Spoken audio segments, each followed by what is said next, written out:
कभी कभी होती है। मैं बुद्ध की मजबूरी सोच के परेशान होता हूँ कई बार, और फिर मैं सोचता हूँ कि काश ये यशोधरा जैसा व्यक्तित्व सबका होता। बुद्ध की रियल कहानी क्या है शायद किसी को नहीं पता। मैं जिस कहानी की बात कर रहा हूँ, मैथिली शरण गुप्त नाम के एक बड़े प्रसिद्ध कवि ने यशोधरा नाम की पुस्तक में वो कहानी लिखी है, भूमिका में जिक्र किया। बुद्ध बचपन से ही थोड़े से वैरागी किस्म के व्यक्ति थे। उनकी कुंडली देख एक ज्योतिषी ने बताया भी था। माता पिता बहुत परेशान थे, शुद्धोदन उनके पिता का नाम था। माता पिता ने बहुत कोशिश की कि इस बच्चे का मन विरक्त ना हो। अच्छा महल बनवाया, सारी सुविधाएं दी। जैसे ही बुद्ध थोड़े से किशोरावस्था में आए, उस समय की दुनिया की सबसे खूबसूरत महिला से, लड़की से, यशोधरा से उसकी शादी करवा दी। यशोधरा के पिता ने काफ़ी एग्जाम लिए बुद्ध जी के, वो सारे एग्जाम में पास हुए तब जाकर शादी हुई, ऐसे नहीं हुई। शादी हुई तो बुद्ध भी ठीक था, रमे रहे उस जीवन में।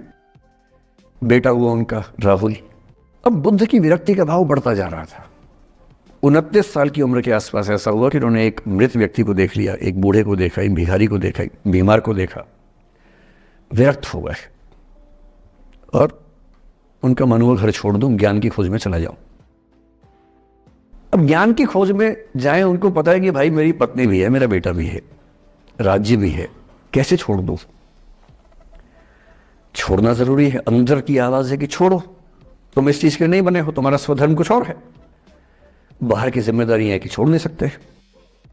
मैं अनुमान करता हूं कि बुद्ध ने शायद अपने पिताजी से कहा हो कभी कि पिताजी मैं बहुत परेशान हूं, छोड़ना चाहता हूं। तो पिता ने समझा बुझा के मना किया होगा कि बेटा शोभा नहीं देता, ऐसा मत करो। हो सकता है पत्नी से भी बात की हो, पत्नी ने भी कहा हो कि ये क्या बात हुई, हम सबका जीवन तुम पे टिका है, बच्चा अभी बिस्तर से भी नहीं उतरा है, अभी तो चलना भी नहीं शुरू किया है, तुम ऐसी बात कर रहे हो। इसका जिक्र नहीं मिलता इतिहास में कि ये बात हुई कि नहीं हुई। और एक दिन बुद्ध ने तय किया और वो आधी रात को पत्नी और बेटे को सोता हुआ छोड़ के चले गए। इसको बौद्ध परंपरा में महाभिनिष्क्रमण कहते हैं, बुद्ध का अपने घर से निकल जाना। अब बुद्ध चले गए, लेकिन मैथिली शरण गुप्त यशोधरा के पर्सपेक्टिव से बुद्ध को देख रहे हैं। यशोधरा बहुत परेशान है, भाई पति चला गया है, बच्चे का पिता चला गया, मजाक थोड़ा है। राजा परेशान है कि उनका उत्तराधिकारी चला गया है। यशोधरा इतनी परेशान है, बहुत लंबे समय तक छंद आते रहते हैं कि वो कितनी बेचैन है, कितनी परेशान है। लेकिन यशोधरा की सबसे बड़ी परेशानी इस बात से नहीं कि बुद्ध चले गए, इस बात से है कि बिना बताए चले गए, भरोसा नहीं किया। और वो अपनी सहेली से कहती है, सिद्धि हेतु स्वामी गए, यह गौरव की बात। मुझे गर्व है कि मेरा पति इतने महान काम के लिए गया है। सिद्धि हेतु स्वामी गए, यह गौरव की बात, पर चोरी चोरी गए, यही बड़ा व्याघात। सखी सखी वो मुझसे कहकर जाते, कह तो क्या वो मुझको अपनी पथ बाधा ही पाते, क्या मैं रास्ता रोकती उनका? उसके मन में ये मलाल है कि बिना बताए चले गए। वो इस भाव को लेट गो नहीं कर पा रही है, परेशान है।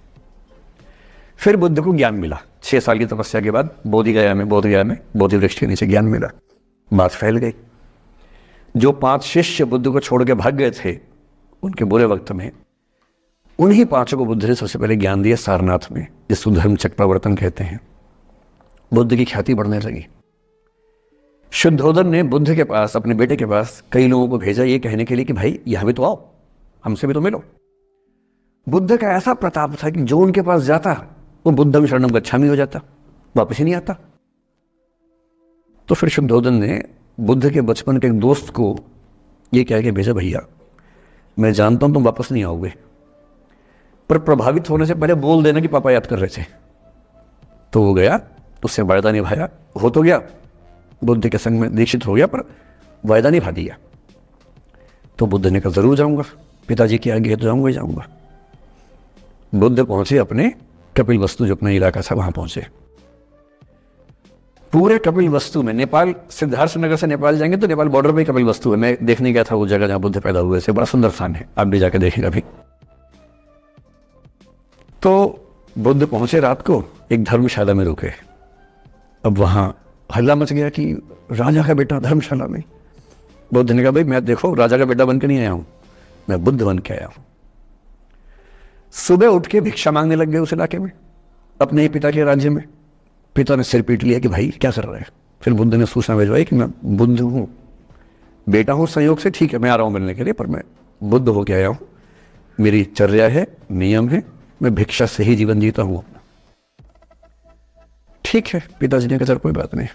फिर बुद्ध गए पिता से मिलने, पिता से मिले, सबसे मिले, भरी सभा में, लेकिन यशोधरा नहीं आई मिलने के लिए, लेट गो नहीं कर पा रहे थे।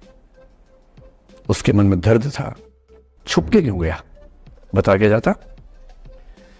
बुद्ध ने पूछा पिता से कि यशोधरा कहाँ है, तो बोले कि वो कह रही है कि अगर बुद्ध मिलना चाहेंगे तो खुद ही मिलने आएंगे मुझसे, मैं क्यों जाऊंगी भाई, आत्मसम्मान भी तो कोई चीज है, मैं क्यों मिलने जाऊंगी। तो बुद्ध मिलने गए। सोचिए कमरे में यशोधरा बैठी है, राहुल साथ में। अब राहुल थोड़ा सा बड़ा हो गया है, 6-7 साल का है। बुद्ध गए हैं। अब आपके मन में आ रहा है कि बुद्ध वहां जाके बोलेंगे सॉरी मैंने गलत किया, I hurt you, I really feel sorry. बुद्ध है वो बुद्ध, वहां जाके क्या बोल रहे पता है, भिक्षाम देहि, भिक्षा दो। और यशोधरा कितनी महान महिला रही होगी, उसने अपने बेटे का हाथ बाप के हाथ में दे दिया। लेट गो का इससे महान उदाहरण दुनिया के इतिहास में नहीं है कि चलो आखिर तुमने आके झुक के कुछ मांगा तो सही। उसकी जितनी ईगो थी, अहंकार था, सब विगलित हो गया। और जो औरत परेशान थी कि मुझसे बिना बताया गया, उसने अपने बेटे को दे दिया कि इसको लेके जाओ, क्योंकि मैं जानती हूं कि तुम महान काम कर रहे हो, और तुम महान काम कर रहे हो तो मैं क्यों बीच में आऊंगी भाई। मेरा पति महान काम कर रहा है तो मुझे खुशी होनी चाहिए, और तुम्हारी उस खुशी में मैं क्यों पीछे हटूं। बस मुझे भरोसे में लेके जाते तो और खुश होती।